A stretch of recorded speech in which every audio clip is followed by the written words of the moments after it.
Honnêtement, là, ça va pas du tout. J'ai super peur en fait des fréquentations de mon fils. Il a un groupe d'amis, je sais pas si c'est des gothiques ou quoi, mais la manière dont il se comporte, dont il s'habille, dont il l'influence, j'ai super peur.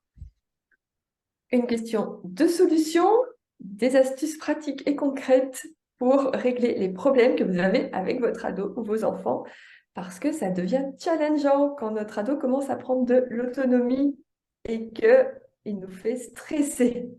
Bienvenue et salut Stéphanie, comment vas-tu?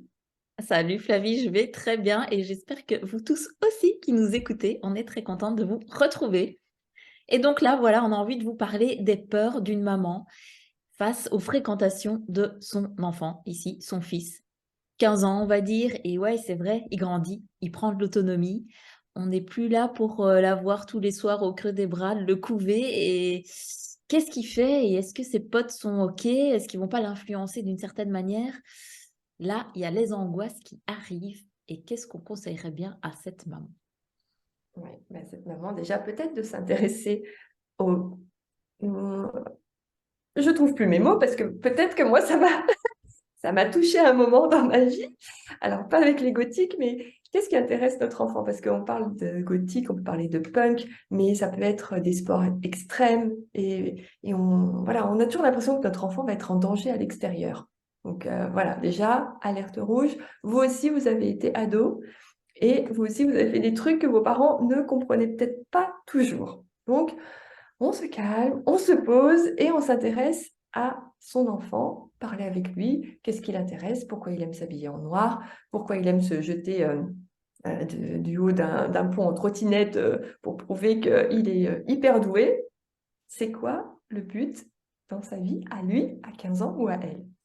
Qu'est-ce que tu en penses? Exactement. Et puis, on va lui demander, ben, comment sont tes copains en fait? Comment ça se passe? On va essayer de discuter un peu pour, en fait, j'ai envie de dire, rechercher la vérité. Il n'y a pas de vérité, mais surtout ne pas faire des interprétations. Parce que très souvent, ben, notre cerveau, il nous amène les scénarios catastrophes. Et bah, je sais pas pourquoi, mais on n'est pas câblé pour imaginer le meilleur non plus. Donc, on va poser des questions à son fils. Peut-être qu'on peut se dire, ah ben, on va inviter les copains à une soirée et comme ça, on va apprendre à les connaître. Surtout, bah, ne pas faire des jugements et des scénarios sur base de choses qu'on voit de loin. Alors, on les invite à la maison. C'est peut-être une idée. T'en penses quoi, Flavie? Oui, ça peut être une idée. On peut aussi avoir un refus. Ah non, non, non, mes copains, ils viennent pas à la maison, c'est hors de question qu'ils te voient. Ok, la honte. Mais ça peut être aussi, justement, on le laisse, on lui fait confiance hein, dans son autonomie. Il y a toujours cette part de, à l'adolescence, l'ado veut être autonome dans plein de choses, mais il a toujours besoin de revenir à la maison, revenir dans sa zone de confort, j'allais dire, hein, dans son cocon, et d'être prêt aussi à partager des moments où peut-être on va regarder un dessin animé à la con dont il va jamais parler à ses potes.